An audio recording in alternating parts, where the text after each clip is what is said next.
पूर्णमिदं पूर्णात् पूर्णमुदच्यते पूर्णस्य पूर्णमादाय पूर्णमेवावशिष्यते। ॐ शान्तिः शान्तिः शान्तिः। शङ्करं शङ्कराचार्यं केशवं बादरायणं सूत्रभाष्यकृतौ वन्दे भगवन्तौ पुनः पुनः। ईश्वरो गुरुरात्मेति मूर्तिभेदविभागिने व्योमवद्व्याप्तदेहाय दक्षिणामूर्तये नमः। ॐ शान्तिः शान्तिः शान्तिः।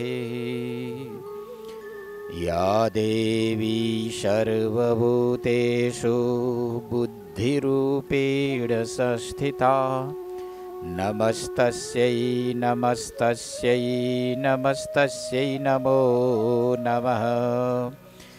या देवी सर्वभूतेषु शक्तिरूपेण संस्थिता नमस्तस्यै नमस्तस्यै नमस्तस्यै नमो नमः। ॐ सर्वचैतन्यरूपां ताम् आद्यां विद्यां च धीमहि बुद्धिं या नः प्रचोदयात्। सच्चिदानन्दरूपाय गुरवे बुद्धिसाक्षिणे संसारतापदग्धानां शरण्याय नमो नमः। ॐ शान्तिः शान्तिः शान्तिः।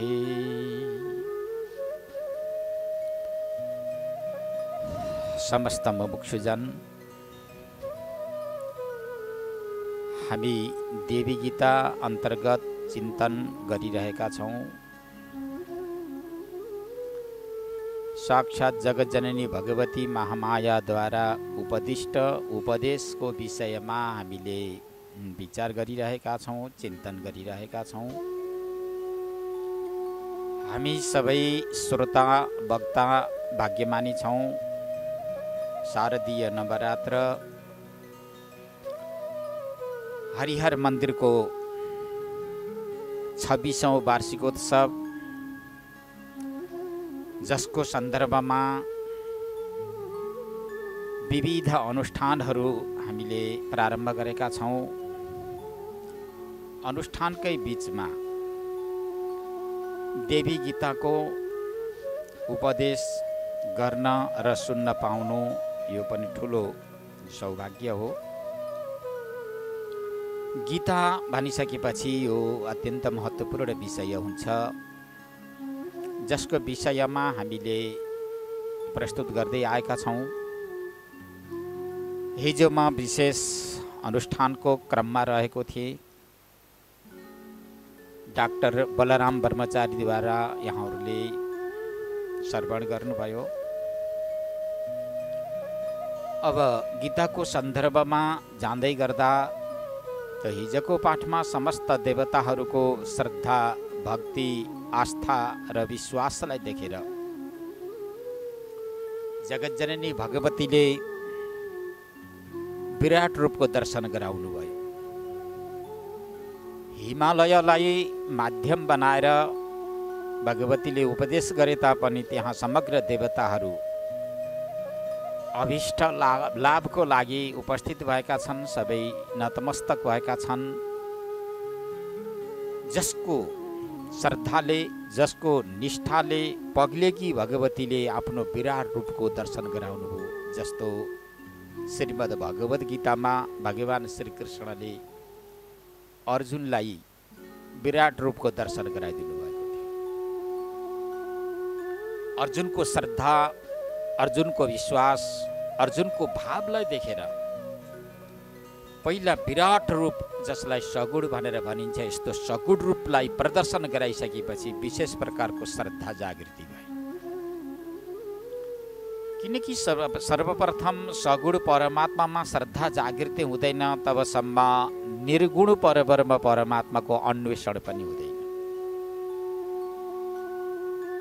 सगुण प्रति जसको श्रद्धा छ, भक्ति छ, निष्ठा छ, समर्पित भावना छ, त्यो व्यक्तिले नै व्यापक रहेको ब्रह्म सत्तालाई स्वीकार गर्न सक्दछ। जबसम्म भक्तिपूर्वक श्रद्धापूर्वक सगुण परब्रह्म परमात्माको उपासना हुँदैन तबसम्म ज्ञानको अधिकारी पनि हुँदैन। अर्थात् निर्गुण ब्रह्मको चिन्तन गर्ने, निर्गुण ब्रह्म वा व्यापक सत्तालाई स्वीकार गर्ने उसले अधिकार प्राप्त गरेको पनि हुँदैन। त यी समग्र देवताहरूको निष्ठालाई सम्मान र स्वागत गर्दै भगवती महामायाले विराट रूपको दर्शन गराउनुभयो। गराइसकेपछि समस्त देवताहरू नतमस्तक भए। हे भगवती महामाया, हामीले हजुरको यो विश्वरूपको दर्शन गर्न पाएका थिएनौँ। केवल अन्य वस्तु पदार्थ मात्र हामीले देखिरहेका थियौँ। हजुर विराट रूपमा हुनुहुन्छ, स्वराट रूपमा हुनुहुन्छ, व्यापक रूपमा हुनुहुन्छ। सारा पशु पक्षी कीट पतङ्ग हजुरको शरीरमा निहित छन्। यो सारा विश्व ब्रह्माण्ड तपाईँको अपर मूर्ति हो भन्ने हामीलाई विश्वास थिएन। आज त्यो विश्वास जागृति भयो भनेर समस्त देवताहरूले आफ्नो भाव प्रकट गर्दै अन्त्यमा आफूभित्र रहेका जे जति अभिमान छन्, हामी देवता हौँ भन्ने भाव थियो, त्यो देवता हौँ भन्ने भाव पनि गलित भएर गयो। व्यक्तिको हृदयमा जबसम्म अहम भाव रहन्छ, चाहे सम्पत्तिलाई लिएर होस्, चाहे शरीरलाई लिएर होस्, चाहे ब्राह्मण आदि उच्च कोटिको शरीरलाई लिएर होस्, एक एक वस्तुलाई लिएर गरिने जुन अभिमान पग्लिँदैन, समाप्ति हुँदैन, त्यो तबसम्म व्यापक रहेका परब्रह्म परमात्माका दिव्य रूपको अनुभूति गर्न पनि सकिँदैन। जसका रूपको अनुभूति गरे बिना जीवले चिर शान्तिको अनुभव गर्न पनि सक्दैन। यो यथार्थ हो। त त्यसैले यिनै विषय वस्तुलाई प्रस्तुत गर्दै गर्दै तृतीय अध्याय श्रीमद्देवी भागवत अन्तर्गतको 33 अध्यायको जुन पाठ समाप्ति भएको छ, अर्थात् अन्त्य भएको छ, आज अब चतुर्थ अध्याय प्रारम्भ हुन्छ। चतुर्थ अध्याय प्रारम्भ गर्दै भगवती महामायाले भन्नुहुन्छ, को इयं मन्दभाग्या वै कोयदम रूपम महाद्भुतम तथापि भक्तवात्सल्या दिदृशं दर्शितं मया न वेदाध्ययनैर्योगैर् न दानैस्तपस्यैर्जया रूपम द्रष्टुमिदं शक्यम केवलम मत्कृपां विना। समस्त देवताहरूलाई सम्बोधन गर्दै भगवतीले भन्नुहुन्छ, क्व यूयम मन्दभाग्या, तो कहाँ तपाईहरूको थोरै भाग्य भएका तपाईहरू कहाँ? हामी मनुष्यहरूले समस्त देवताहरूको भाग्य विशाल होला, विस्तृत होला, महाभाग्यशाली व्यक्ति नै स्वर्गमा रहन पाउँछन्, यस प्रकारको कल्पना हामीले गर्दछौँ। स्वाभाविकै पनि हो। किनकि स्वाभाविकै किन हो भन्दा मनुष्य लोकभन्दा स्वर्गलोक उत्तम भनेर बताइएको छ। त्यहाँ गरिने भोगिने जो भोगहरू छन् तिनी पनि विशेष किसिमका अर्थात् उत्तम किसिमका छन् भनेर बताइएका छन्। उत्तम किसिमका भोगहरू भोग्ने स्थान पनि अत्यन्त उत्तम किसिमको छ। त्यस्तो भोग भोग्ने देवताहरू अत्यन्त भाग्यशाली हुन्, भाग्यशालीको पङ्क्तिमा रहेका छन् भन्ने यो एउटा हामी मनुष्यहरूको एउटा चिन्तन हो, हामीहरूको विचार हो। परन्तु भगवतीको नगिचमा, परमात्माको नगिचमा देवता पनि सामान्य हुन्छ। मनुष्यभन्दा उच्च कोटिका देवताहरू त हुन्नै। व्यावहारिक रूपमा, भौतिक रूपमा सुख उपभोग गर्ने सन्दर्भलाई लिएर भन्नुपर्दा, परन्तु मोक्षलाई लिएर भगवानको गतिलाई प्राप्त गर्ने दृष्टिलाई लिएर उनीहरू पनि विशेष प्रकारका हुन सक्दा रहेनछन्। त्यसैले भगवतीले यहाँ मन्द भाग्य भन्नु, थोरै मन्द भनेर ज्यादै मन्दै भन्न खोजेको होइन। त यो उपदेशको क्रममा मन्द भाग्य भनेका तपाईँहरूको भाग्य थोरै थोरै भाग्य भएका तपाईँहरू कहाँ मेरो अद्भुत दिव्य रूप, अलौकिक लोकोत्तर कहाँ मेरो यो महाअद्भुत रूप, कहाँ तपाईँहरूको थोरै भाग्य, कमी भाग्य भएका तपाईँहरूका। तथापि त्यस्तो होता पनि भक्तवात्सल्यादि ईदृशं मया रूपम दर्शितम मम भक्तवत्सलता छ। भक्तवत्सलताको कारणले अर्थात् जसले मेरो उपासना गर्दछ, हृदयदेखि नै मेरो स्मरण गर्दछ, त्यस्ता भक्तहरूलाई मैले अपनाउनु पर्दछ। म भक्तवत्सल। भक्तहरूले यदि हृदयदेखि नै निष्कामनापूर्वक अत्यन्त समर्पित भावनाद्वारा यदि मेरो स्मरण गर्दछन्, पूजा अर्चना गर्दछन् भने तिनीहरूलाई मैले अपनाउनु पर्दछ, तिनीप्रति म समर्पित हुनुपर्दछ, अर्थात् पग्लिनु पर्दछ। यद्यपि मेरो यो रूप अद्भुत रूप, सामान्य व्यक्तिद्वारा सामान्य मुद्रामा यो रूपलाई प्राप्त गर्न सकिँदैन तापनि मेरो जुन भक्तवात्सल्यता हो, यो भक्तवात्सल्यताको कारणले गर्दा मैले यो रूपको दर्शन दिएँ।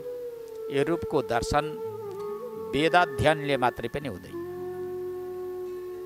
व्यक्तिले वेदको अध्ययन मात्रै गर्लान्, परन्तु जसको हृदयमा भक्ति छैन, भाव छैन भने त्यस्ता व्यक्तिलाई भगवतीले कृपा गर्नु। भगवतीले कृपा गर्नको लागि अर्थात् परमात्माले कृपा गर्नको लागि त्यो व्यक्तिको हृदय छलछामदेखि रहित भएको हुनुपर्दछ, निष्कञ्चन भएको हुनुपर्दछ, अत्यन्त पवित्र भएको हुनुपर्दछ। जस्तो धुलो र मैलोले यदि दर्पणलाई पुरिएको रहेछ अर्थात् ढाकिएको रहेछ भने कसैले पनि आफ्नो चेहरा देख्न सक्दैन। निर्मल जलमा गएर यदि कसैले आफ्नो चेहरा हेर्यो भने पनि चेहरा देख्न सक्दछ। यदि धुलो र मैलोले युक्त भएको पानीको दहमा गएर, पानीको रहमा गएर यदि आफ्नो छाया हेर्न चाह्यो भने त्यो व्यक्तिले हेर्न सक्दैन, किनकि त्यो पानी नै मलिन छ। मलिन पानीमा, धुलो मैलोले पूर्ण भएको दर्पणमा यदि कसैले आफ्नो चेहरा देख्न चाह्यो, चेहरा कस्तो छ भनेर हेर्न चाह्यो भने त्यसले हेर्न जसरी सक्दैन।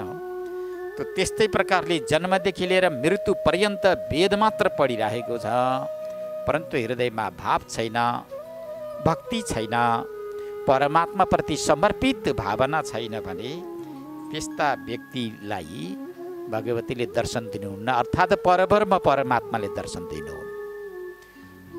त्यो परमात्माको कृपा पनि चाहिन्छ।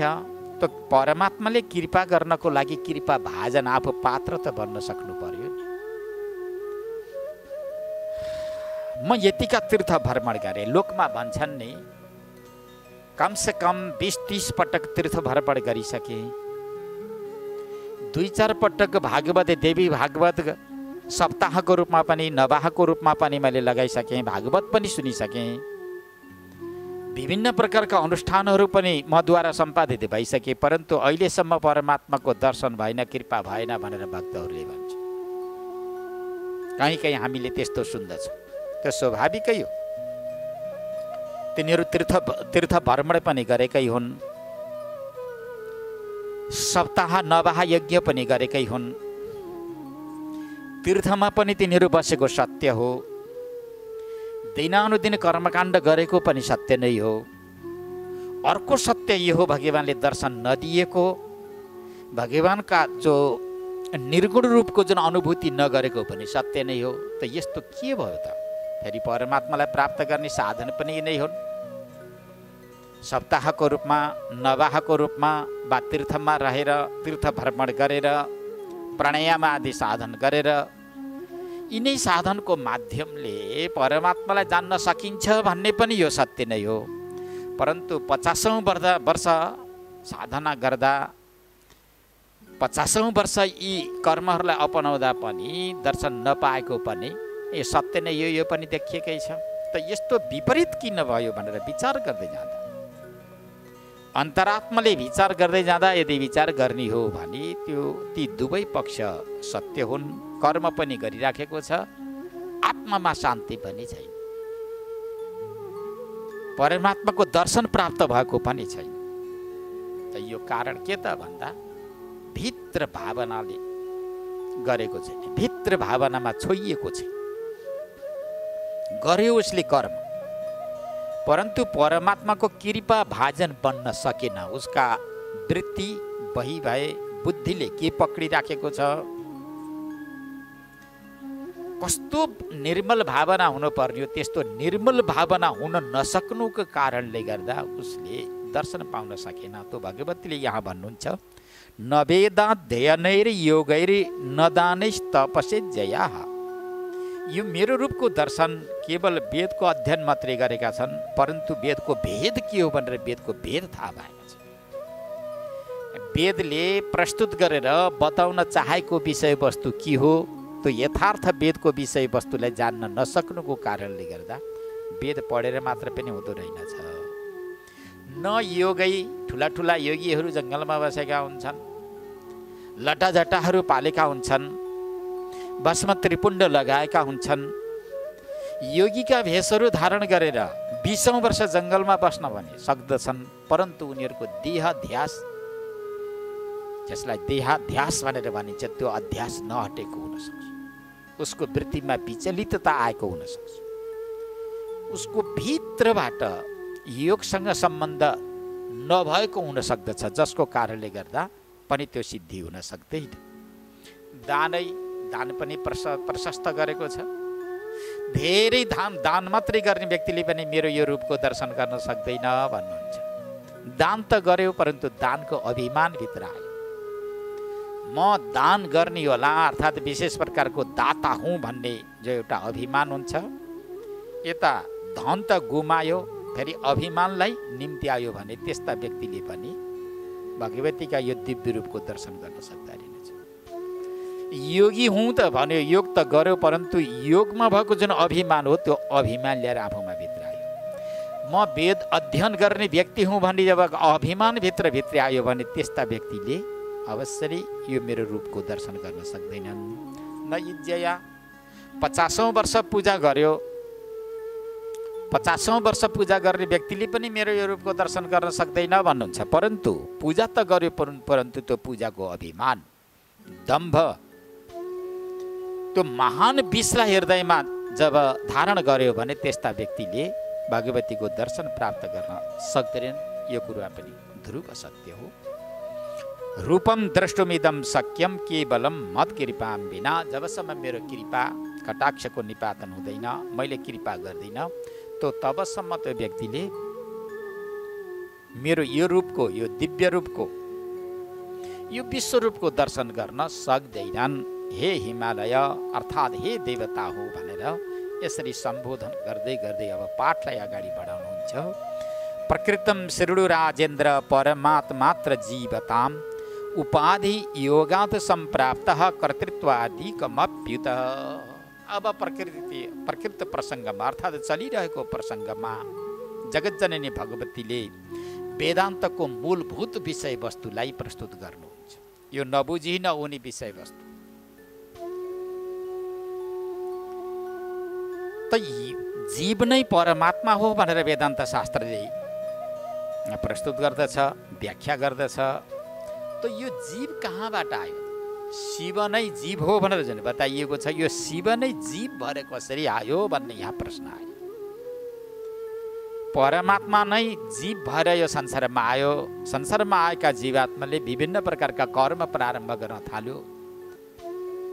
कर्मसँग जब त्यसको संयोग भयो, संयोग भइसकेपछि अनि ऊ संसारमा लुटपुट हुन थाल्यो र जन्म मृत्यु जरा व्याधिको चक्करमा ऊ भ्रमण गर्न थाल्यो भनेर जुन भनिन्छ, त्यो यो कसरी भयो? परमात्मा जीवको रूपमा कसरी प्रविष्ट भयो वा रूपान्तरित भयो भन्ने यहाँ अवान्तर प्रसङ्ग प्रस्तुत गरेका थिए देवताहरूले एउटा भित्री जिज्ञासा राखेका थिए। भगवतीले बुझ्नु भएर भन्नुहुन्छ, उपाधि योगात् संप्राप्तः कर्तृत्वादिकमप्युत। जब उपाधिसँग परब्रह्म परमात्मा चैतन्यको सम्बन्ध हुन्छ, संयोग हुन्छ, उपाधिको संयोगले परब्रह्म परमात्मा नै जीवात्माको रूपमा परिणत भयो। यही हो मूलभूत विषय। मायारूप उपाधिसँग जबसम्म शुद्ध चैतन्यको सम्बन्ध छैन, तो तबसम्म शुद्ध छ, बुद्ध छ, मुक्त छ, महान छ, सर्वत्र छ, समष्टि छ, उसमा कुनै प्रकारको कलङ्क छ। जब उसको मायारूप उपाधिसँग सम्बन्ध हुन्छ, मायारूप उपाधिसँग सम्बन्ध भइसकेपछि परब्रह्म परमात्मा भन्ने कर्तृत्व भोक्तृत्व आदि धर्मले युक्त भएको जीव रूपमा परिणत हुन्छ। तो हामी जीव कसरी भएका रहेछौँ भन्ने यो मूलभूत विषय आज भगवती महामायाले प्रस्तुत गर्नु। जीवको रूपमा परिणत हुनको लागि उपाधि संयोगात् भन्नुहुन्छ। उपाधि, अब उपाधि के हो त भन्दा उपाधि माया अर्थात् अविद्या, अविद्या रूप उपाधिको संयोग हुँदा बित्तिकै यो शुद्ध चैतन्य परब्रह्म परमात्मा कर्तृत्व र भोक्तृत्व, अहङ्कर्ता, अहङ भोक्ता आदि गरिएका यी शब्दले युक्त भएको, यो धर्म र गुणले युक्त भएको जीव भावमा प्राप्त हुँदो रहेछ। अब जीव भावमा प्राप्त भइसकेपछि के हुन्छ भन्ने सन्दर्भमा पनि भगवती महामायाले उपदेश गर्दै भन्नुहुन्छ, मूलभूत विषयवस्तु यो नै हो। जबसम्म उपाधिसँग सम्बन्ध हुँदैन तबसम्म शुद्ध छ, बुद्ध छ, मुक्त छ, महान छ, चैतन्य छ, दुःख सुख उसमा केही पनि छैन। ऊ पूर्ण छ। पूर्ण मदः पूर्णमिदं पूर्णात् पूर्णमुदच्यते, सर्वत्र पूर्ण छ, परिपूर्ण छ। उसमा कुनै प्रकारको दोष छैन। न जन्म छ, न मृत्यु छ, न जरा छ, न व्याधि छ, कुनै प्रकारका संसर्गले उसलाई स्पर्श गर्दैन। जब मायारूप उपाधिसँग उसको सम्बन्ध उपस्थापित हुन्छ, मायारूप उपाधिसँग उसको सम्बन्ध उपस्थापित भइसकेपछि ऊ जीव भावमा परिणत हुन्छ। जीव भावमा परिणत भइसकेपछि के प्रारम्भ हुन्छ भनेर अब यहाँबाट उपदेश प्रारम्भ गर्नुहुन्छ। क्रिया करोति विविधा धर्म धर्मैक हेतवः नाना योनिस्ततः प्राप्य सुख दुःखैश्च युज्यते। तो जीव भावमा प्राप्त भइसकेपछि विविधा क्रिया करोति, जीवात्माले विभिन्न प्रकारका कर्महरू प्रारम्भ गर्दछ। धर्म र अधर्म रूप विभिन्न प्रकारका कर्महरू जीवात्माले प्रारम्भ गर्दछ, किनकि उसको सम्बन्ध शरीरसँग हुन्छ। मायासँग सम्बन्ध भइसकेपछि, मायासँग संयोग भइसकेपछि उसको सम्बन्ध भनेको शरीर इन्द्रियसँग हुन्छ। तो उसमा यस्तो भावना उत्पत्ति हुन्छ, शरीर नै म हुँ, शरीर नै आत्मा हो भन्ने यस प्रकारको भावना जागिर्दै हुन्छ। तो त्यसपछि यही शरीरलाई साथमा लिएर धर्म र अधर्म परक विभिन्न प्रकारका कर्महरू गर्दछ।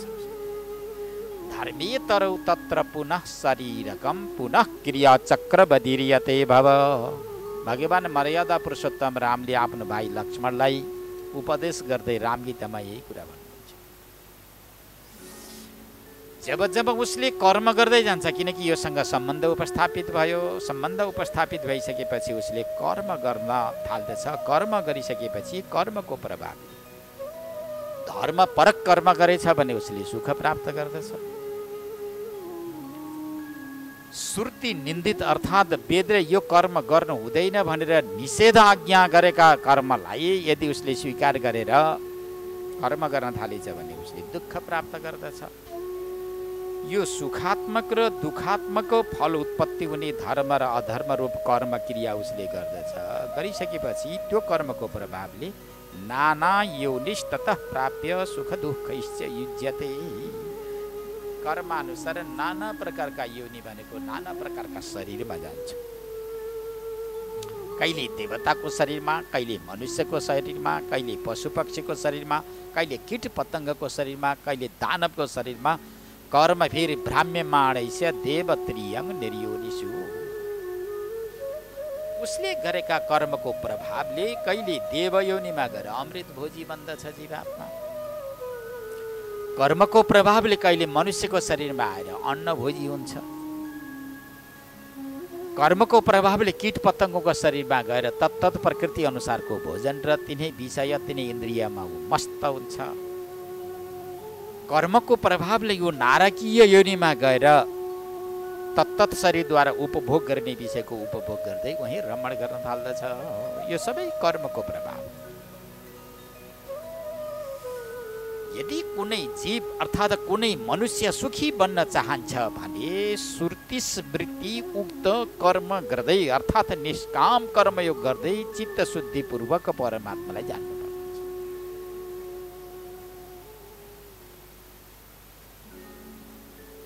मनुष्यको शरीरमा छ सर्वस्व।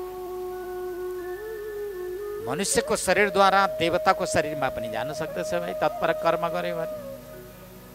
मनुष्यको शरीरद्वारा मनुष्यको शरीरमा पनि आउन सक्दछ तत्पर कर्म गर्यो भने। मनुष्यको शरीरद्वारा नै कीट पतङ्गको योनिमा पनि जान सक्दछ। जस्ता जस्ता कर्म गर्दछ त्यही कर्मका धर्मले तिनै कर्मका धर्मले तत्तद योनिमा गएर तत्तद कर्म उसले प्रारम्भ गरेको हुन्छ र त्यहाँ गएर ती शरीरद्वारा सुख र दुःखको उपभोग पनि गर्दछ।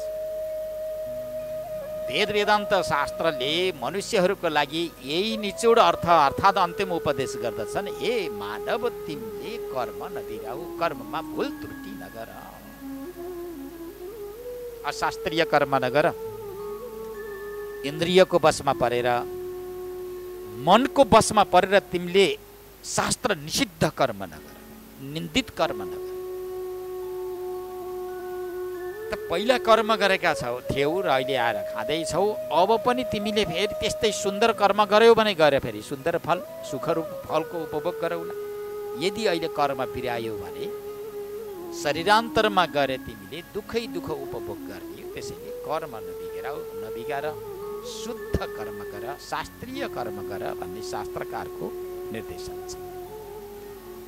अब के गर्दछ जीवात्माले तत्तत योनिमा गएर सुख र दुःखको उपभोग गर्दछ। त्यही संस्कारको कारणले फेरि आएर कर्ममा रत भएको हुन्छ। कर्ममा रत भइसकेपछि नाना प्रकारका देहहरू प्राप्त गर्दछ।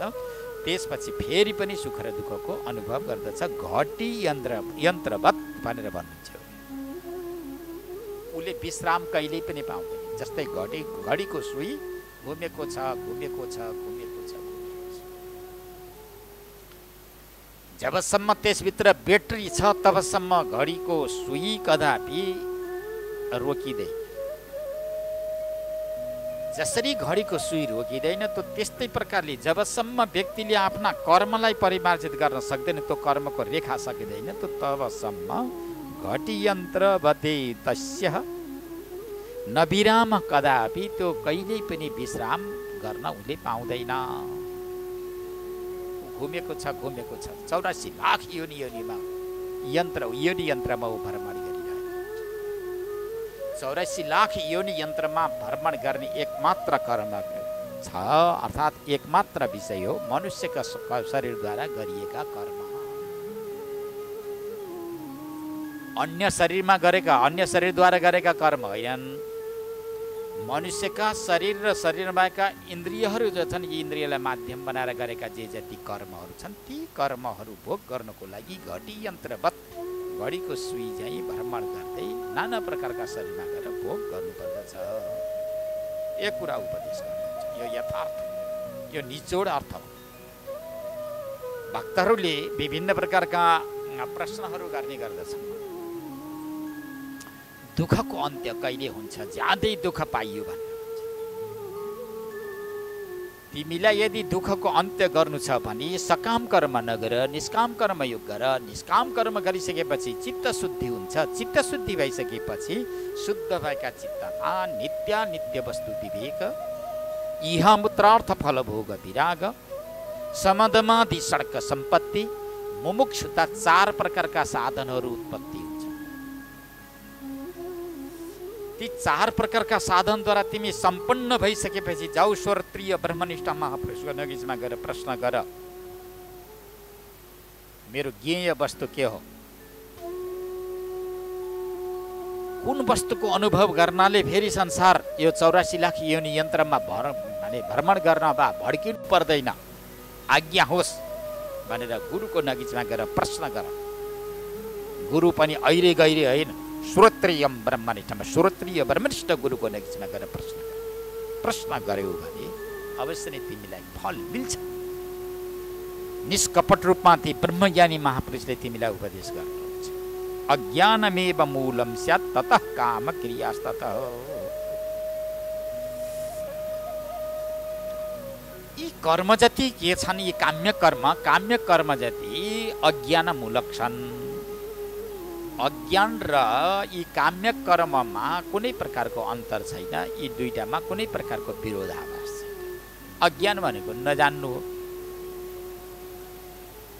नजान्नु रूप जो अज्ञान छ त्यो त्यसद्वारा के हुन्छ भन्दा काम्य कर्मको प्रारम्भ हुन्छ। जबसम्म काम्य कर्मको प्रारम्भ हुन्छ तबसम्म त्यो व्यक्तिले संसारमा दुःख पाइरहन्छ, परमात्मासँग भेटघाट हुन पाउँदैन। ऊ त सांसारिक वस्तुमा भुल्यो, एउटा वस्तु माग्यो अनि त्यसपछि त्यही भुल्यो, परमात्मासँग उसले भेटघाट गर्न पाएन। केवल वैभव प्राप्ति उद्देश्यले व्यक्तिले कर्म गरेको छ भने त्यो व्यक्तिको भेटघाट, त्यो व्यक्तिको संयोग परमात्मासँग हुँदैन। जबसम्म परमात्मासँग सम्बन्ध हुँदैन त तबसम्म त्यसले सुख पाउँछ कसरी?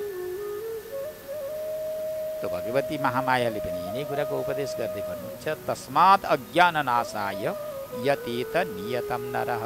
नर भनेको मानिसले अज्ञान नाश कसरी हुन्छ, मोह नाश कसरी हुन्छ, अविद्याको नाश कसरी हुन्छ, यस विषयमा चिन्तन गर। अरू चिन्तन छोडिदेऊ, व्यवहार विषयको चिन्तन आफ्नै ठाउँमा राख्दियो।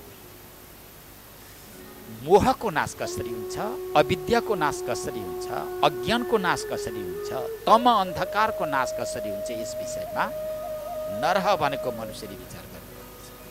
यहाँ नरह भनेर भन्नुहुन्छ, नरह भनेको मनुष्य। यहाँ गाईलाई पनि सम्बोधन गर्नुहुन्न, गाईलाई सङ्केत गरेको होइन, गोरु गधालाई पनि सङ्केत गरेको होइन। मुमुक्षुहरूले यो कुरा बुझ्नुपर्दछ। नर भनेको मनुष्य हो। यो उपदेश मनुष्यको लागि मात्र सम्भव छ। यी उपदेश श्रवण गरेर मनन निधिध्यासन गरेर व्यवहारमा उतार्ने क्षमता पनि मनुष्यको शरीरमा नै छ, अरूको शरीरमा छैन। मनुष्यका शरीरदेखि इतर शरीर जति पनि छन् ती सबै भोग्य शरीर हुन्, भोग गर्नका लागि आएका हुन्। तिनीहरूले प्रारब्ध भोग गर्दछन् तत्तत् शरीरमा रहेर, अनि त्यसपछि बदल्दै बदल्दै बदल्दै भविष्यको सेतु अर्थात् पुल निर्माण गर्ने शरीर भनेको नर शरीर नै हो। अर्थात् मनुष्य नै शरीर, मनुष्यको नै शरीर भएकोले यो शरीरमा गल्ती गर्न पाइँदैन। त मनुष्यले के गर्नु? अज्ञान नाशाय यतेत।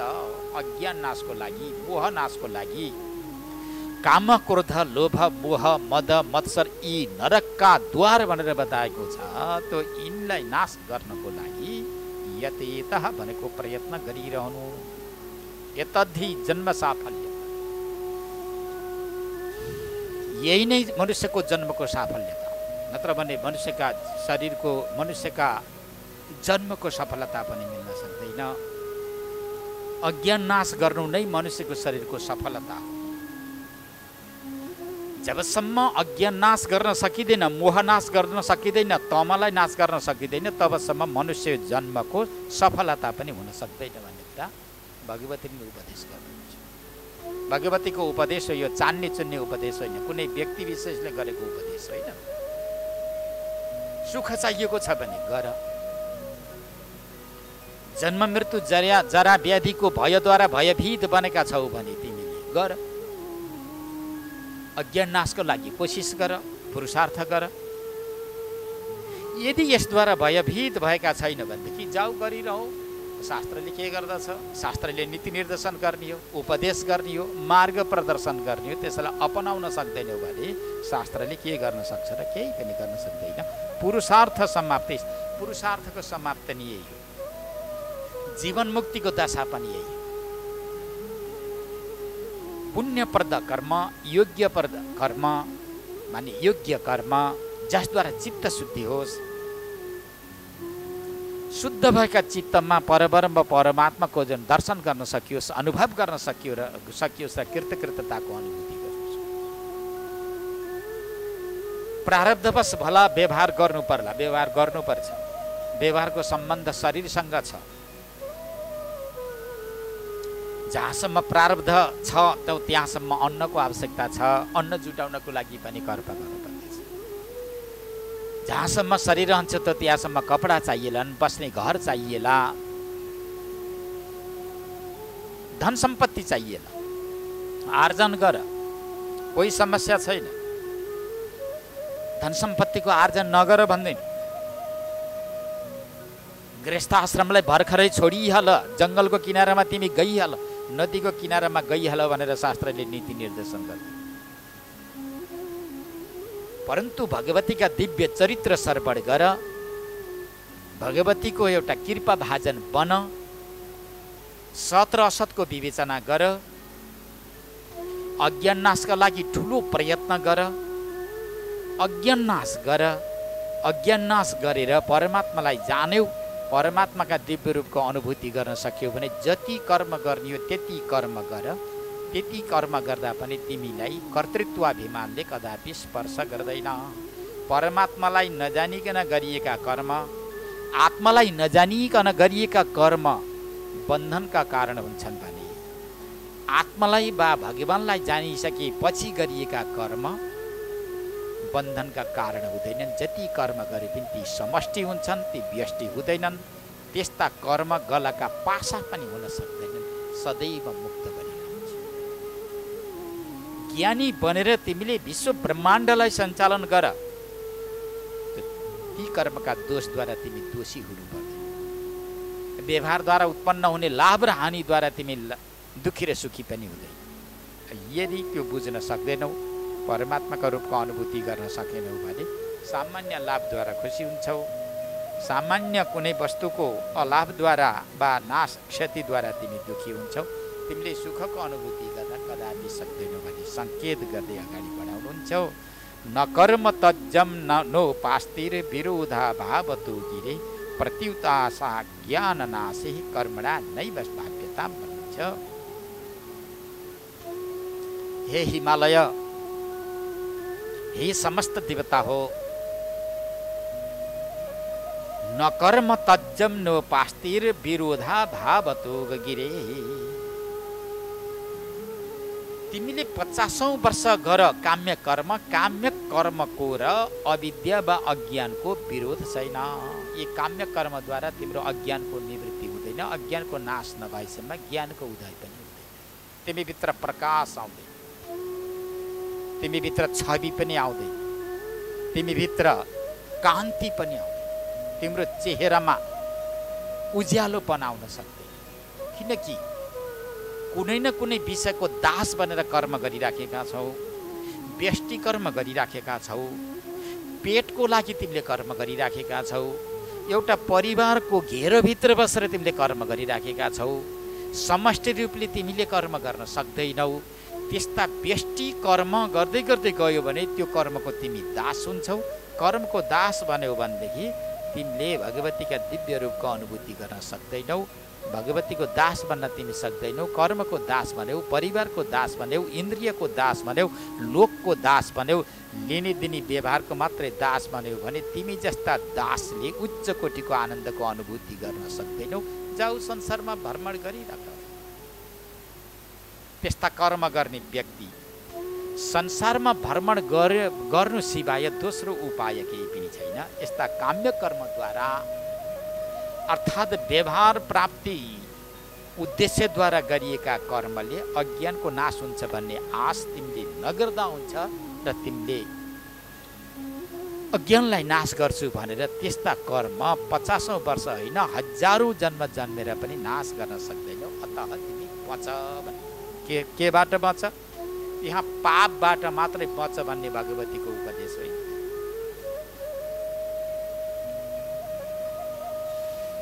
सामान्य कर्मदेखि वञ्चित भएका व्यक्तिलाई कर्ममा परिवर्तन गराउनको लागि श्रुति स्मृतिले प्रेरणा परक उपदेश पनि गरेका छन्। राम्रो कुरा हो। स्वर्ग जाने इच्छा छ भने तिमीले यजन गर, पूजन गर, पृथ्वी लोकमा रहेका सारा सुख शौकिन वस्तु पद पदार्थ भन्दा स्वर्गमा रहेका सुखहरू अत्यन्त दिव्य छन्। तिमीले यदि कर्म गर्यौ भने स्वर्ग लोकादिमा गएर दिव्य विषयको उपभोग गर्न सक्छौ भनेर त्यो प्रलोभन देखाउनको लागि त्यस्ता विधिपरक वाक्यहरू पनि छन्। स्वर्गलोकका प्रशंसा गरिएका वाक्य पनि छन् वेदमा। तर ती वेदका वाक्यको अन्तिम लक्ष्य भनेको स्वर्गमा मात्र पुर्याउने उद्देश्य होइन। नास्तिक व्यक्ति यदि कर्ममा प्रवेश गर्दै गयो भने भोलि बिहान त्यो सकाम कर्मबाट पनि निष्काम कर्ममा प्रवेश गर्न सक्दछ। निष्काम कर्ममा प्रवेश गरिसक्यो भने चित्त शुद्धि हुन्छ, 4 प्रकारका साधनलाई प्राप्त गर्न सक्छ। तत्पश्चात ब्रह्मनिष्ठ महापुरुषको नजिकमा जान्छ। महापुरुषद्वारा गरिएका आत्माका उपदेशलाई स्वीकार गरेर ऊ अजर र अमर हुन सक्छ भन्ने उद्देश्य राखेर स्वर्गको प्रशंसा गरिएको छ। त्यो स्वर्गको प्रशंसा गरिएका वाक्य त्यही मात्र सीमित भएका छैनन्, त्यसभित्र गूढार्थ छ, मोक्ष लुकेको छ। अनर्थदानी कर्माणि पुनः पुनः उसन्ति। अनर्थकारक भौतिक वस्तु पद पदार्थ, किनकि योग परक शास्त्रहरूले कहिल्यै पनि विषयको प्रशंसा गर्दैन। यो त बाँच्ने साधन हो। के यसलाई स्वीकार्य नगर्ने भनेर भक्तले फेरि प्रश्न गर्छ के कुनै पनि विषयलाई छुँदै नछुनी भनेर भन्छ। त्यसो होइन। जसको स्वरूप जस्तो छ र जहाँसम्म जतिसम्म स्वीकार गर्ने हो त्यतिसम्म मात्र स्वीकार गर्छ। विषय भनेको एउटा साधन हो। जबसम्म प्रारब्ध रहन्छ, प्रारब्धले जुन शरीरलाई अडाइरहन्छ त्यो त्यहाँसम्म बाँच्ने तिनी साधन। घर पनि साधन हो, बस्ने साधन। अन्न पनि प्रारब्धसम्म बचाउने साधन हो, पानी पनि बाँच्ने साधन हो, फलफुलहरू औषधि लता पनि यी सबै बाँच्ने साधन। यी साधनमा नै तिमीले साध्यत्व बुद्धि गरेर कर्म गर्दै गयौ भने तिमीले साध्य स्वरूप परब्रह्म परमात्मालाई पाउन सक्दैन। अतः अनर्थदानी कर्माणि भनेका यी विषय प्राप्ति उद्देश्यले गरिएका कर्म के छन् ती अनर्थकारक छन्। ती कर्मको प्रभावले उसले पुनः पुनः जन्म लिइरहन्छ। पुनः पुनः जन्म लिइसकेपछि प्रत्येक शरीरमा गएर त्यो कर्मको वासनाले त्यसलाई जगाइदिइरहेका हुन्छन्। पुनः पुनः ती कर्म संस्कारहरू उसका जागिरहेका हुन्छन्। त त्यसपछि तिनका हृदयमा राग उत्पन्न हुन्छ। राग उत्पन्न भइसकेपछि तिनका हृदयमा विद्वेष बुद्धि पनि उत्पन्न हुन्छ। विद्वेष बुद्धि आयो भने त्यसभन्दा ठुलो अनर्थ के हुन सक्छ? तो काम्य कर्मले अनर्थ निम्त्याउँछ। पुनः पुनः वासनाहरू कर्म गर्ने वासना जन्माइदिन्छ। त्यसपछि त्यहाँ राग उत्पन्न हुन्छ, विषयप्रतिको प्रेम उत्पन्न हुन्छ। तो अनुकूलको वस्तु पदार्थ प्राप्त गर्न सकेन भने उसका हृदयमा विद्वेष पनि पैदा हुन्छ। राग र द्वेषलाई पैदा गराइदिने यस्ता काम्य कर्मदेखि तपाईहरू बच्नु पर्दछ। बच्न सक्नु भएन भने मेरो रूपको अनुभूति गर्न तपाईहरू सक्नुहुन्न भनेर भगवती महामायाले उपदेश गर्दै हुनुहुन्छ। किनकि तस्मात् सर्वप्रयत्नेन ज्ञानं सम्पादयन् नरः। काम्य कर्मद्वारा जीवात्माको अभिष्ट लाभ नहुने भएकोले सर्वप्रयत्नेन भनेको प्रयत्न गरेर, हर प्रयास गरेर, हर चिन्तन गर्दै ज्ञान प्राप्तिका लागि तिमीले ठुलो प्रयत्न गर। सर्वप्रयत्नेन भन्नुहुन्छ सारा प्रयत्न गरेर मनुष्यले ज्ञान आर्जन गरोस्। ज्ञान भनेको परमात्मालाई जान्ने ज्ञान, यथार्थ ज्ञान, जसलाई आत्मज्ञान भनेर भनिन्छ। त्यस्तो ज्ञानलाई सम्पादन गरोस्। अब यहाँ पूर्व पक्षीहरूले एउटा शङ्का गर्छन्। त वेदमा आएको छ कुर्वन्नेवेह कर्माणि जीविषे क्षतं समा। त महाराज यस्तो प्रसङ्ग पनि आएको छ कि मनुष्यले त असल कर्म गर्दै 100औं वर्षसम्म बाँच्ने इच्छा गरोस् भनेर पनि वेदमै आएको छ। फेरि कर्मलाई परित्याग गर्नुपर्दछ। यस्ता कर्मलाई परित्याग नगरेसम्म त्यसले ज्ञान हासिल गर्न सक्दैन। ज्ञान हासिल नगरेसम्म त्यसले सुखको अनुभूति गर्न सक्दैन कि जन्म मृत्यु जरा व्याधि नाश हुन सक्दैनन्। यहाँ त विरोधाभास भयो। एकतिर भन्छ शास्त्रले कर्मलाई परित्याग गर, अर्कोतिर भन्छन् कुर्बन नेवेह कर्माणि जिजीविषे छतम समा। त यसको विशाल चर्चा परिचर्चा उपनिषदमा पनि आएको छ भाइ। यो विस्तृत चर्चामा गएर अब हामीले भ्याउँदैनौँ।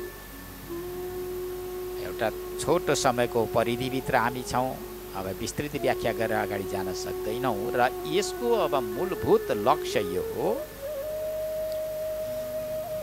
कुर्बन नेवेह कर्माणि जिजीविषे छतम समा। यो श्रुतिको वाक्य हो र कर्मलाई परित्याग गर्नु पनि रीते ज्ञान नमुक्ति भन्ने पनि श्रुतिको वाक्य हो। ज्ञानलाई तिमीले हासिल गर्न सकेनौ, ज्ञान छोडेर तिमीले मोक्ष प्राप्त गर्न सक्दैनौ भने पनि वेदको वचन हो। 100 वर्षसम्म कर्म गर्दै बाँच भन्ने पनि श्रुतिको वचन आएकोले त्यो ज्ञान कर्म समुच्चयवादी यी पूर्वपक्षीहरूले यस्तो प्रसङ्ग वा जिज्ञासा उपस्थापित गर्दै भन्न थाले कि ज्ञान माने कर्म सहकृत ज्ञानलाई नै अपनाउन, ज्ञान पनि अपनाऊ र कर्मलाई पनि अपनाऊ।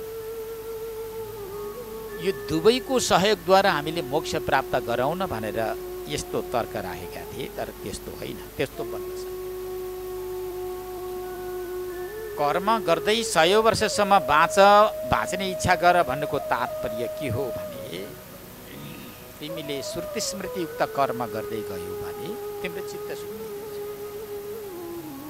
चित्तशुद्धि भयो भने ज्ञानमा निष्ठा हुन्छ। ज्ञानमा निष्ठा भयो भनेदेखि अवश्य नै तिमी तर्न सक्छौ भन्ने उद्देश्यले ज्ञानमा अर्थको प्रयोग गर्दै ज्ञानमा नै अन्तिम लक्ष्य उद्देश्यलाई राखेर यहाँ 100 वर्षसम्म कर्म गरेर तर्नुपर्छ भन्ने यहाँ भावना प्रस्तुत गरिएको हो। ज्ञान र कर्म एक जग्गा बस्न कदापि सक्दैनन्। कर्म र अज्ञानको विरोध छैन, अविरोध छ। काम्य कर्म र अज्ञानको विरोध छैन, उनीहरूमा अविरोध भाव छ। परन्तु ज्ञान र जो अज्ञान छ अर्थात् ज्ञान र जो कर्म छ यसमा सदैव विरोध भइरहेको हुन्छ, विरोध हुन्छ। यी दुईटा एक जग्गा रहन सक्दैनन्। त्यो 100 वर्षसम्म बाँच्ने उद्देश्य अर्थात् भन्नुको तात्पर्य के रह्यो त? त्यो तात्पर्य यो हो, तिमीले वैदिक कर्म गर्दै गयौ, श्रुति स्मृति उक्त कर्म गर्दै गयौ भने तिम्रो चित्त शुद्धि हुन्छ र भोलि ज्ञानमा तिम्रो निष्ठा हुन्छ। त्यसपछि तिमी तर्न सक्छौ भन्ने उद्देश्य राखेर त यी मन्त्रहरूको प्रयोग गरिएको छ। सदा नै कर्म मात्रै गरेर बाँच भन्ने यो श्रुतिको भनाइ होइन भन्ने यहाँ यो उत्तर दिनु हो। मूलभूत उत्तर यही नै हो। त यहाँ अब ज्ञान र अज्ञानको मेलमिलाप हुन सक्दैन भन्ने सन्दर्भलाई लिएर भन्नुहुन्छ, ज्ञानाद हृदग्रन्थि भेद स्यात् हृदग्रन्थौ कर्म सम्भवः यौगपद्यं न सम्भाव्यं विरोधात्तु ततस्तयोः। ज्ञानद्वारा हृदयको ग्रन्थि नाश हुन्छ। अब हृदयको ग्रन्थि के होला भन्ने सन्देह हुन सक्छ। अहम र मम नै हृदयको ग्रन्थि हो। अहम भनेको म, शरीरलाई लिएर म भावना गर्ने, शुद्ध मलाई लिएर अहम भन्नुपर्ने थियो। प्रत्येक व्यक्तिले अहम शब्द प्रयोग गर्दा शुद्ध मलाई लिएर, चैतन्य मलाई लिएर प्रयोग गर्नुपर्ने थियो। परन्तु अहम शब्द शरीरलाई लिएर, इन्द्रियलाई लिएर, अन्तःकरणलाई लिएर, भौतिक वस्तु पदार्थलाई लिएर जुन अहम शब्दको जुन प्रयोग भयो यो अशुद्ध। अहम, अर्को मम, शरीरलाई लिएर अहम भयो र शरीर सम्बन्धी सारा वस्तु पदार्थलाई लिएर मम भनेको मेरा। शरीरमा अहम, शरीर सम्बन्धी सारा वस्तु पदार्थ मेरा हो। यो नै हृदयको ग्रन्थि। ज्ञानाद हृद ग्रन्थि भेद स्यात्। ज्ञानद्वारा अब हृदयमा रहेको अहम र मम रूप यो ग्रन्थि छ, यो ग्रन्थिको अब जबसम्म ग्रन्थि छ तबसम्म कर्म सम्भव छ। ज्ञानले हृदयको पूर्णतया ग्रन्थिलाई उच्छेद गरिदिन्छ। ज्ञानको काम हृदयको ग्रन्थिलाई उच्छेद गर्नु। ग्रन्थि नभएसम्म कर्मको उत्पत्ति वा कर्म सम्पादन सम्भव नै छैन। यी दुईटाको त ठुलो विरोधाभास भयो। यी दुईटा एक ठाउँमा रहन सक्छ। ज्ञानले अज्ञानलाई अर्थात् हृदयको ग्रन्थिले नाश गरिदिन्छ। अहम र मम नभएसम्म फेरि कर्म सम्पादन हुन पनि सक्दैन। भाइ म अमुक कुलमा जन्मेको, अमुक गोत्रले युक्त भएको, अमुक नाम, यस्तो कुल वर्ण आश्रम गोत्र नाम थर यो सारालाई नलिएसम्म कर्म सिद्ध हुँदैन। यो सारालाई नछोडेसम्म ज्ञान सिद्ध हुँदैन। यो हो ग्रन्थि। ममत्व बुद्धि परित्याग नभएसम्म ज्ञान सिद्ध हुन सक्दैन। त्यो ममत्व नभएसम्म कर्म सम्पादन असम्भव भएकोले यी दुईटा एक जग्गा रहन सक्दैनन्। यी प्रकाश र अन्धकार जस्तै हुन्। त त्यसैले यदि कसैलाई सुख चाहिएको छ, कुनै पुरुषले वा कुनै व्यक्तिले शाश्वत शान्तिको अनुभव गर्न चाहेका छन् भने काम्य कर्मलाई सततः परित्याग गर्नु भन्ने यो उद्देश्य, मुख्य अर्थ। अब यहाँ समस्या आउन सक्छ। जो सामान्य कर्मको रूपरेखा बुझेका छन् त्यस्ता व्यक्तिहरू लागिरहेका छन्, त्यो नास्तिकताबाट बचिराखेका छन् भने ती सामान्य व्यक्तिले काम्य कर्म गरेर भए पनि कमसे कम देवताहरूको पूजा गरे भने आस्तिक कोटीमा त आएका हुन्छन्। त्यो कुरा ठिकै हो। यो सर्वथा नकार्न सकिँदैन काम्य कर्मलाई पनि। जो संसारमा लुटपुट भएका छन्, व्यवहार विषयदेखि अरू केही पनि नदेख्ने व्यक्तिले हे भगवान् मलाई अमुक व्यवहार विषय सम्पादन गरिदिनुहोस्, अमुक वस्तु प्रदान गर्नुहोस् भनेर विषय प्राप्ति उद्देश्यले पनि कुनै व्यक्तिले यदि ईश्वरको आराधना गरेको छ भने त्यो नास्तिक भएर नास्तिक हुनुबाट बचेकोले त्यो कमसेकम एक श्रेणीमा त आयो, एक कक्षामा त प्रवेश गरेको छ। त्यो ठिकै छ। त्यसलाई पुरै हामीले नकार्न त सक्दैनौँ। वेद वेदान्त शास्त्रहरूले भन्दछन्। परन्तु जसलाई आत्यन्तिक दुःखको निवृत्तिपूर्वक परमानन्द प्राप्ति यदि जिज्ञासा जागृति भएको छ भने त्यस्ता व्यक्तिहरूले अब काम्य कर्मदेखि बच्नु पर्दछ भन्ने उद्देश्य। जो केही सत्सङ्गको गन्ध सुँघिसकेका छन्, सत्सङ्गको परिधिभित्र आइसकेका छन्, त्यस्ता व्यक्तिहरूलाई धेरै ज्ञान भइसकेको हुन्छ। धेरै माथि कक्षा चढिसकेका हुन्छ। कक्षा चढ्दै चढ्दै माथि गएका जो भक्तहरू छन् त्यस्ता भक्तहरूका लागि काम्य कर्म दूषित हुन्छ। काम्य कर्म गर्ने व्यक्तिलाई देवानाम पशु भनेर भन्छ वेद वेदान्त शास्त्र। देवताहरूका पशु भनेर भन्छ। यो अलि उच्च कोटिका व्यक्ति।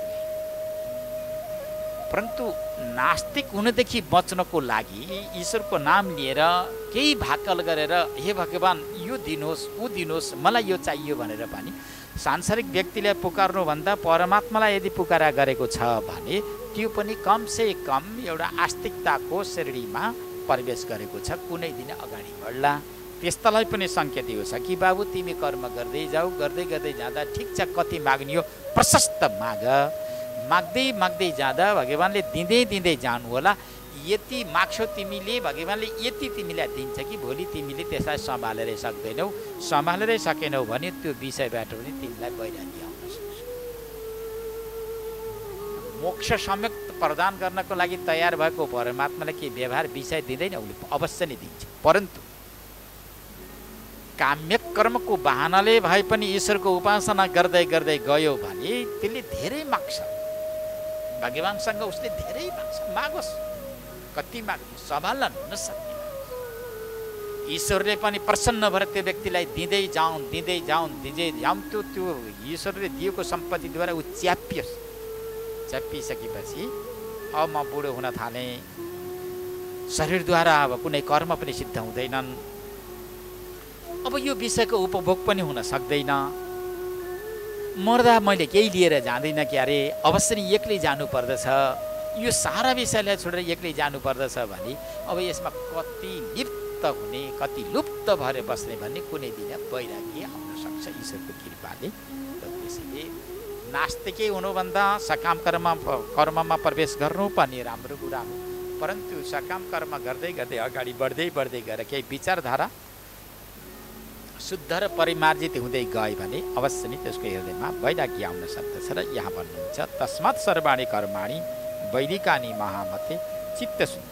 त्यसैले यी जति पनि वैदिक कर्महरू छन्, हे हिमालय महामते भन्नुहुन्छ विशाल मति विशाल बुद्धि भएका जिज्ञासु हिमालय, बेलले बताएका जति पनि कर्महरू छन् ती चित्त शुद्धि पर्यन्तका लागि हुन्। चित्त शुद्धि भइसकेपछि ती कर्महरू स्वाभाविक रूपमा ती पछाडि हट्छन् र चित्त शुद्धिका लागि गरिएका ती कर्मले पनि राम्रो फल दिन्छ। के फल दिन्छ? समुदमस्ति दीक्षा च वैराग्यम सत्तु सम्भव तावत पर्यन्तमेव स्युः कर्माणि न ततः परम। यदि तिमीले वैदिक कर्म निष्कामनापूर्वक गर्दै गएछौ भने सम, दम, उपरति, तितिक्षा, श्रद्धा, समाधान यी 6 प्रकारका सम्पत्ति हृदयमा उत्पन्न गराइदिन्छन्। 6 प्रकारका सम्पत्ति हृदयमा उत्पन्न गराइदिए भने अनि ती कर्महरू पनि, ती 6 प्रकारका सम्पत्तिहरू पनि स्वाभाविक रूपमा पछाडि हट्दछन्। र यो चित्तशुद्धि पर्यन्त नै कर्मको यहाँ प्रशंसा गरिएको छ। चित्तशुद्धि नभएसम्म त्यो व्यक्तिले परमात्मालाई जान्न पनि सक्दैन। त्यो चित्तशुद्धि भइसकेपछि अब के गर्ने भन्ने सम्बन्धमा कर्मिक रूपले उपदेश गर्दै जानुहुन्छ। यहाँ पङ्क्ति यस्ता छन्, एक पङ्क्ति कमसेकम 2-3 दिनसम्म व्याख्या गर्न योग्य पङ्क्तिहरू छन् र यो अब सबै सकिँदैन। म केवल सूत्र निपातन गर्दै अगाडि जाँदैछु। तदन्ति चैव सन्न्यस्य संसर्येद गुरुमात्मवान। अब वैदिक कर्म निष्कामनापूर्वक वैदिक कर्म गर्दै गयो भने वैदिक कर्मले 6 प्रकारका सम्पत्ति हृदयमा जन्माइदिए। सम्पत्ति एउटा भौतिक बाहिरको हुन्छ, एउटा भित्रको सम्पत्ति हुन्छ। बाहिरको सम्पत्ति भनेको सुना, चाँदी, हिरा, मोती, अन्न, पशुपक्षी, अनुकूलका परिवार, अनुकूलका वस्तु पदार्थलाई बाह्य सम्पत्ति भनेर भनिन्छ भने भित्रका सम्पत्ति भनेको सम, दम, उपरति, तितिक्षा, श्रद्धा, समाधान यी 6 प्रकारका सम्पत्ति। यी 6 प्रकारका आन्तरिक आभ्यन्तरिक सम्पत्ति उत्पन्न भइसकेपछि ती सम्पत्ति लिएर कहाँ जानु? यी सौगातको रूपमा लिएर श्रोत्रियम ब्रह्मनिष्ठम, तो श्रोत्रिय ब्रह्मनिष्ठ महापुरुषको नजिकमा जाऊ। तदन्ते चैव सन्न्यस्य संसर्येत गुरुमात्मवान श्रोत्रियम ब्रह्मनिष्ठम च भक्त्या निर्व्याजया पुनः। अत्यन्त नतमस्तक भएर झुकेर निष्कपट निश्चल बुद्धिलाई साथमा राखेर त्यस्ता श्रोत्रिय ब्रह्मनिष्ठ महापुरुषको नजिकमा जानु। नजिकमा गइसकेपछि हे गुरुदेव अब ब्रह्मको उपदेश गर्नुहोस्, भगवतीका यथार्थ रूपको उपदेश गर्नुहोस् भनेर गुरुलाई आफ्नो पाठ बुझाउ। कर्म त मैले यति गरिसकेँ, त अब मलाई ब्रह्मको उपदेश गर्नुहोस्, आत्माको उपदेश गर्नुहोस् हे गुरुदेव भनेर गुरुलाई जब आफ्नो मनद्वारा नै भित्रको भाव समर्पण गरिसकेपछि वेदान्त श्रवणं कुर्यान् नित्यमेव मतन्द्रितः तत्त्वमस्यादि वाक्यैषु नित्यमर्थं विचारयेत्। श्रोत्रिय ब्रह्मनिष्ठ गुरुका नजिकमा गएर यदि जिज्ञासु बन्यो, भगवतीका दिव्य रूपको अनुभूति गर्नको लागि उसले जिज्ञासा यदि प्रकट गर्यो भने अनि गुरुले वेदान्त श्रवणं कुर्यान्, वेदान्त श्रवण गर्नु। वेद भनेको ऋग्वेद, यजुर्वेद, सामवेद, अथर्ववेद, 4 वेद। यो 4 वेदको अन्तिम भाग भनेको शिरो भाग भनेको वेदान्त उपनिषदहरू। तो उपनिषदहरू श्रवण गर। तर उपनिषदहरू श्रवण गर्दा नित्यम भनेको नित्य निरन्तर श्रवण गरियो। यदि आज श्रवण गर्यो, भोलि छोड्यो, भोलि श्रवण गर्यो, पर्सि छोड्यो, 1 महिना गर्यो, 3 महिना छोड्यो, यसरी हुँदैन। नित्यम नित्य निरन्तर सुन्दै जाऊ, किनकि तिम्रो अन्तःकरणमा जन्म जन्मान्तरीय कुसंस्कारहरू भरिएका छन्। ईश्वरलाई विश्वास गरेको छैन, परब्रह्म परमात्मालाई पक्रिँदैन, शरीरलाई मात्रै पक्रिन्छ। यो तिम्रो संस्कार हो, पूर्व जन्ममा आर्जित यो संस्कार हुन पनि हो। यो जीवले बाहिर शरीरलाई मात्रै पक्रेको हुन्छ, भित्रको चैतन्यलाई झट्टै पक्रेको हुँदैन, विश्वास गर्दैन। अब विश्वास जागृतिको लागि के गर्नु? नित्य भनेको नित्य निरन्तर, अतन्त्रित भनेको अल्छी, परमात्मालाई परित्याग गरेर फेरि गुरुका नजिकमा गएर वेदान्त श्रवण गऱ्यो, त्यहाँ गएर परमात्मा गर्न थाल्यो, आलसी बन्न थाल्यो, निद्रालु बन्न थाल्यो, गुरु कहाँ गएर मान सम्मान र प्रतिष्ठा चाहन थाल्यो। वेदान्त श्रवण गर भनेर गएको छ त त्यहाँ गएर पनि फेरि शारीरिक प्रतिष्ठा चाहियो भने पनि त्यो काम छैन। अतन्त्रित भनेर तत्त्वम असि, 4 वेदका 4 महावाक्य छन्। 4 महावाक्य मध्येमा तत्त्वम असि यो महावाक्य प्रमुख महावाक्य हो, गुरुले योग्य शिष्यलाई गर्ने उपदेश हो। तत्त्वम असि, तत् शब्दले परोक्ष ईश्वरलाई जनाउँछ, त्वम शब्दले सन्निकटवर्ती जीवात्मालाई जनाउँछ, किनकि परोक्ष भनेको अक्षर परम परोक्षम कहाँ छ ईश्वर देखिँदैन। जीवात्मा सन्निकटवर्ती छ, जसलाई साथमा राखेर दिनानुदिन अर्थात् जसले इन्द्रिय र शरीरलाई माध्यम बनाएर कर्म गरिराखेको छ। म सुखी म दुखी, कहिले सुख कहिले दुःखको अनुभव गरिरहेको हुनाले यो जीवात्मालाई नगिचको मानिएको छ। अब यो जीव र ईश्वरलाई एक मान्नको लागि के चाहिन्छ त त्यसको लागि 80 पद चाहिन्छ। पदार्थ भगति पूर्व, पहिला पदको अर्थलाई बुझ्नु, पदको अर्थलाई बुझिसकेपछि पदको अर्थ भनेको के? तत् त्वम असि, यो 3टा पद भयो। अब यसको अर्थ तत् शब्दले ईश्वरलाई बुझिन्छ, त्वम पदले जीवात्मालाई बुझिन्छ, यो अर्थ भयो। त शब्द तत्त्वम असि भयो, यसको अर्थ भनेको जीव ईश्वर।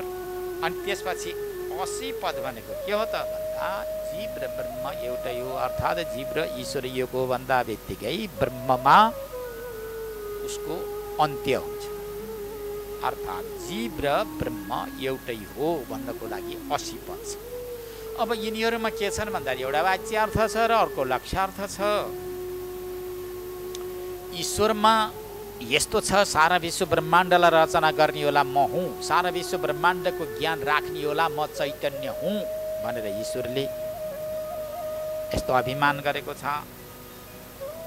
पाञ्चभौतिक शरीर अर्थात् अन्नमय, प्राणमय, मनोमय, विज्ञानमय, आनन्दमय, यो 5 प्रकारको कोषको मात्र म ज्ञाता हुँ, यति मात्र मैले जान्दछु भनेर एउटा पाञ्चभौतिक शरीर अर्थात् 5 कोषको मात्र ज्ञान गर्ने जो जीवात्मामा ज्ञान छ, यो त्यसको वाच्यार्थ।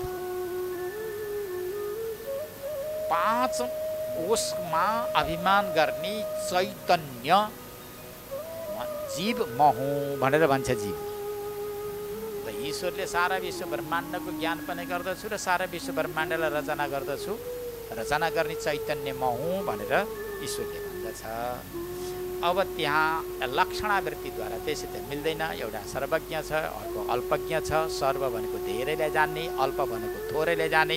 अल्प भनेको के हो भन्दा शरीर हो, केवल शरीरलाई मात्रै जान्ने चैतन्य जीव, सारा विश्व ब्रह्माण्डलाई जान्ने चैतन्य ईश्वर भएकोले अब यो दुईटालाई भाग त्याग नाम गरेको लक्षण छ।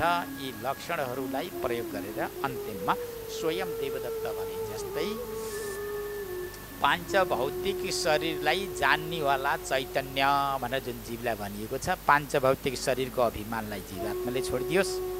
सर्वज्ञ भनेको सारा विश्व ब्रह्माण्डको ज्ञान ममा छ, मैले जान्दछु, म चैतन्य सारालाई जान्ने चैतन्य हुँ, विश्व ब्रह्माण्डलाई जान्ने भन्ने यस प्रकारको भावना ईश्वरमा छ।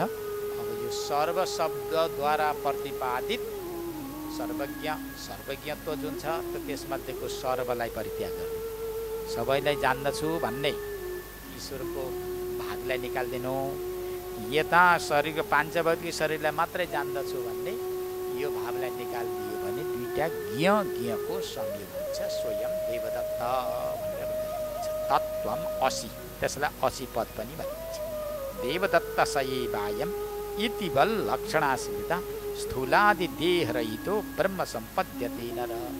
अब तत्त्वम असी यो 3 महावाक्य हो, जुन विशेष प्रकारको पहिलो महावाक्य हो। यसमा जुन 3 पद छन्, अब यो 3 पदको नै यहाँ अर्थ गर्दै जाउँ, यहाँ भागत्याग लक्षणा पनि लगाउँ, विभिन्न प्रकारका दृष्टान्त दिएर अगाडि बढौँ भने अब यो आज समयले मलाई साथ दिँदैन। कुनै समयमा मुमुक्षु जिज्ञासुहरू हामीलाई तत्त्वम असी यो महावाक्यको विस्तृत अर्थ सुन्ने जिज्ञासा छ, इच्छा छ भन्ने कुनै जिज्ञासुहरूले जिज्ञासा राखेर हरिहर सन्यास आश्रम देवघाटमा यदि अनुकूल समय लिएर आए भने मैले विस्तृत रूपले व्याख्या गरिदिन्छु। सामान्यतया अर्थ यही नै हो, जीवात्माको पाञ्चभौतिक शरीरमा रहेको अभिमानलाई परित्याग गरिदियोस्, त्यो अभिमानलाई परित्याग गरेर चैतन्यलाई लियोस्। सारा विश्व ब्रह्माण्डलाई मैले म जान्नेवाला चैतन्य हुँ भन्ने ईश्वरमा रहेको यो सर्व शब्दलाई निकालिदियोस्, विश्व ब्रह्माण्ड शब्दलाई निकालिदियो भने चैतन्य चैतन्यको संयोग हुन्छ। चैतन्य चैतन्यमा कुनै प्रकारको भेद भिन्नता हुँदैन। एउटा ठुलो देक्चीमा दुध थियो, एउटा सानो कचौरामा दुध थियो। अब हेर्दा एउटा सानो कचौराको दुध छ, एउटा ठुलो देक्चीको दुध छ। त्यहाँ ठुलो र सानो भन्ने भेद छ। मुमुक्षुहरूले विचार गरौँ, ठुला देप्चीको दुध र साना कचौराको दुध, अब यो दुईटा दुधलाई एकै गराउनको लागि के गर्नुपर्छ विचार गरौँ। यो केवल दृष्टान्त मात्रै हो। त्यो ठुलो देप्ची भन्ने उपाधिलाई हटाइदिएर र सानो कचौरा भन्ने जुन उपाधि छ त्यसलाई हटाइदियो भने दुधमा कुनै प्रकारको अन्तर हुँदैन, एकै हुन्छ। तर सानो र ठुलो भन्ने उपाधि हो, त्यो सानो र ठुलो भन्ने उपाधिलाई निकालिदियो भने एक हुन्छ स्वयं देवदत्त। 40 वर्ष पहिला देखेको देवदत्त र 40 वर्ष पछि देखेको जुन देवदत्त शारीरिक रूप क्रियाकलापमा र त्यो देश त्यो ठाउँमा एकदमै भिन्नता छ।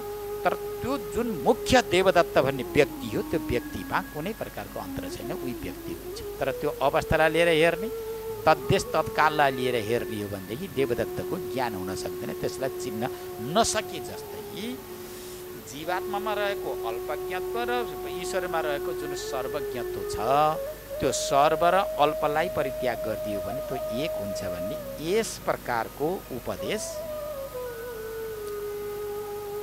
6 प्रकारका साधन सम्पन्न भएर जब गुरु कहाँ जान्छ, गुरु कहाँ गएर गुरुले यो उपदेश गर्नुभयो भने त्यसले टक्क पक्रिन्छ।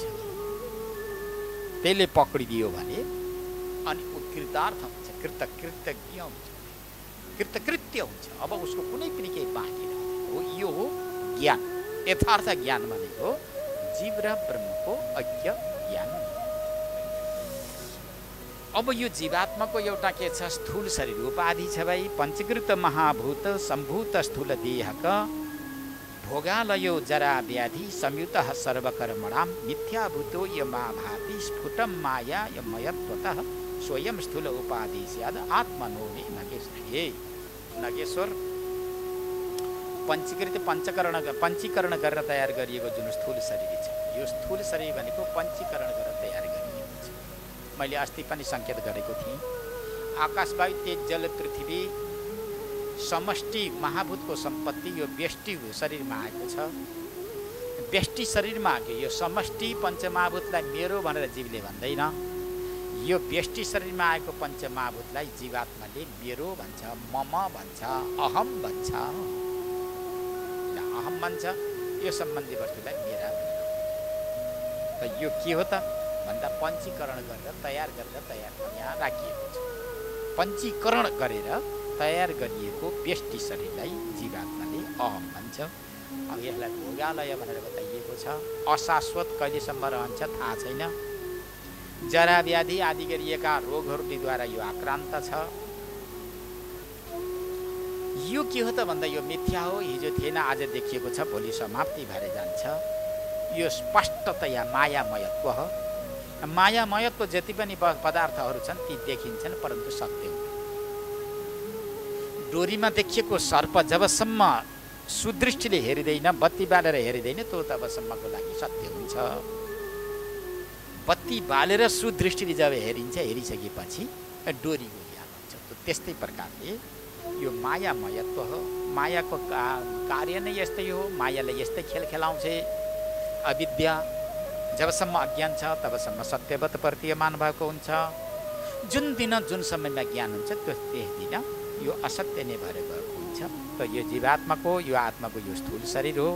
5 ज्ञानेन्द्रिय, 5 कर्मेन्द्रिय, पञ्चप्राण, मन र बुद्धि, यो सप्तदश कलाले युक्त भएको यो जीवात्माको सूक्ष्म शरीर अर्थात् मेरो सूक्ष्म शरीर हो भनेर भन्नुहुन्छ। यो स्थूल सूक्ष्म कारण 3 शरीर पनि मदेखि भिन्न हुन सक्दैनन् भनेर भगवती महामायाले भन्नुहुन्छ। अपञ्चीकृत पञ्चमहाभूतद्वारा उत्पन्न भएका ज्ञानेन्द्रिय, कर्मेन्द्रिय र पञ्चप्राण, मन र बुद्धि, सप्तदश कलाले युक्त भएको यो मेरो सूक्ष्म उपाधि हो। द्वितीयोऽयम् उपाधि स्यात् सुखादि अवबोध। सुखको अनुभव, दुःखको अनुभव मैले गरिनँ।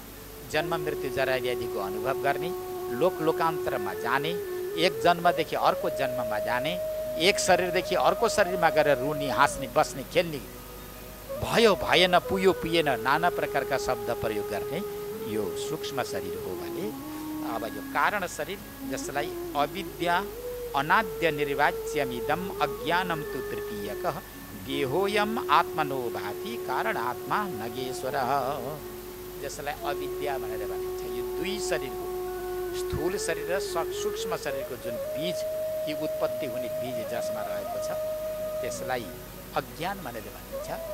अज्ञान नै अविद्या हो। त्यो अनादि अनिर्वाच्य वाणीद्वारा यस्तै हो भनेर भन्न नसक्ने जुन अज्ञान छ त्यो अज्ञान नै तृतीय देह हो। तृतीय देह भनेको कारण देह भनेर बताइएको छ। यो केवल के हो? एउटा उपाधि मात्रै, 2 शरीरको कारणको रूपमा रहेको, वाणीद्वारा यस्तै हो भनेर बताउन नसकिने, जसलाई अविद्या पनि भनिन्छ, अज्ञान पनि भनिन्छ, माया पनि भनिन्छ, यो तृतीय शरीर हो। अब यी तृतीय शरीरमा नै म अन्वय रूपले रहेकी छु भन्नुहुन्छ भगवती माताले। स्थूल शरीर, सूक्ष्म शरीर, कारण शरीर, यी 3 प्रकारका उपाधि हुन्। स्थूल शरीरमा गएर प्रवेश गर्दा विश्व नाम रहन्छ। सूक्ष्म व्यष्टि शरीरमा जाँदा तैजस नाम रहन्छ। व्यष्टि कारण शरीरमा जाँदा प्राज्ञ नाम रहन्छ। समष्टि स्थूल शरीरमा रहँदा विराट वैश्वानर नाम रहन्छ र समष्टि सूक्ष्म शरीरमा जाँदा हिरण्यगर्भ नाम रहन्छ। त्यो समष्टि कारण शरीरमा जाँदा ईश्वर नाम रहन्छ। यी 3वटै शरीरमा रहेर 3 शरीरका क्रियाकलाप र ती अवस्थाको ज्ञान गर्ने मेरो अन्वय छ, परन्तु यी शरीरको अन्वय छैन। त्यहाँबाट नि थाहा हुन्छ एक शरीरबाट अर्को शरीरमा जाँदा त्यो शरीरको अस्तित्व त्यहाँ रहेको, एक शरीरबाट अर्को शरीरमा उसको सम्बन्ध रहँदैन, परन्तु मेरो सम्बन्ध रहन्छ, आत्माको सम्बन्ध रहन्छ। यसरी अन्नमय, प्राणमय, मनोमय, विज्ञानमय, आनन्दमय, स्थूल, सूक्ष्म, कारण यी 3 प्रकार गरेर यो पञ्चकोशलाई परित्याग गरिदियो भने ब्रह्मपुच्छम हि लभ्यते। भगवती भन्नुहुन्छ पञ्चकोश परित्यागे ब्रह्मपुच्छम हि लभ्यते नेति नेतित्यादि वाक्यैरि मम रूपम तद् यदुच्यते। पञ्चकोशलाई परित्याग गरिसकेपछि बल्ल मेरो एक अंश पुच्छर मात्रै प्राप्त हो। अब अरू ढाड शिर त पुरै बाँकी छ। अब पुरै मेरो ज्ञान गर्नको लागि के गर्नुपर्छ भन्दाखेरि नेति नेति न इति न इति भन्ने 2टा पद छन् वेदमा। एउटा नेतिले कार्य जगतलाई उडाइदिनुपर्छ, अर्को नेतिले जगतको कारण भनेको अविद्या जसलाई माया भनेर भनिन्छ यसलाई उडाइदिइसकेपछि विशुद्ध मेरो रूप रहन्छ। अब विशुद्ध मेरो रूप कस्तो छ? अब देवताहरूले हात जोडेर भन्छ भगवती स्थूल सूक्ष्म कारण 3 शरीर अन्तर्गत हजुर हुनुहुँदो रहेछ। 3 शरीरको ज्ञाता हजुर हुनुहुँदो रहेछ। अन्नमय, प्राणमय, मनोमय, विज्ञानमय यो पञ्चकोश अन्तर्गत पनि हजुर हुनुहुँदो रहेछ। यो पनि थाहा। पञ्चकोश अन्तर्गत पनि हजुर त त्यस्तै जाग्रत स्वप्न सुषुप्ति अवस्था अन्तर्गत पनि हजुर रहनु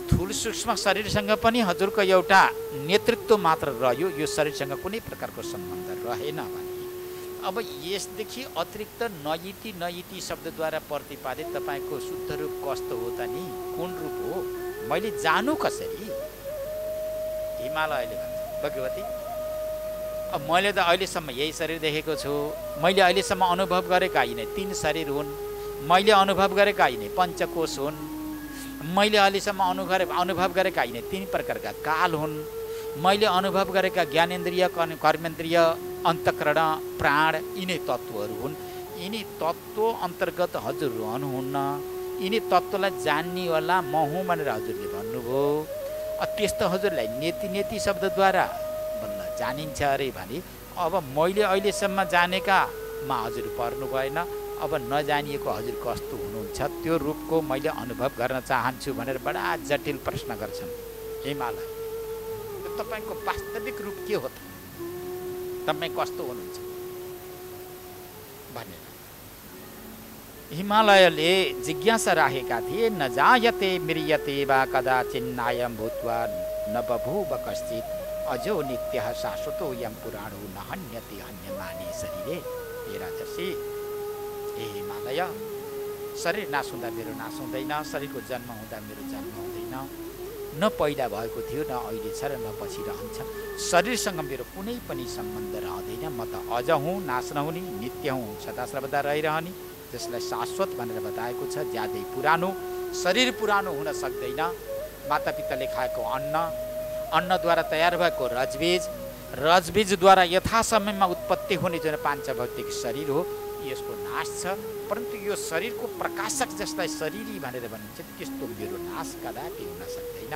नहन्यते हन्यमाने शरीरे हन्ताचेन मन्यते हन्तुम हतश्चेन मन्यते हतम उभौतौ नबिजानितो नायम हन्ति नहन्यते अब यसलाई कसैले हान्न मार्न पनि सक्दैन यसले कसैलाई हान्न मार्न पनि सक्दैन यसको नाश भएको पनि छैन नाश हुनेवाला पनि छैन यस्तो प्रकारले उभौतौ नबिजानितो नायम हन्ति मार्ने होला र मर्ने होला यदि कसैले ठान्दछन् भने ती जान्ने व्यक्तिहरू अर्थात् यस्तो ठान्ने व्यक्तिहरूले यो मेरो रूपलाई जान्न सक्दैनन्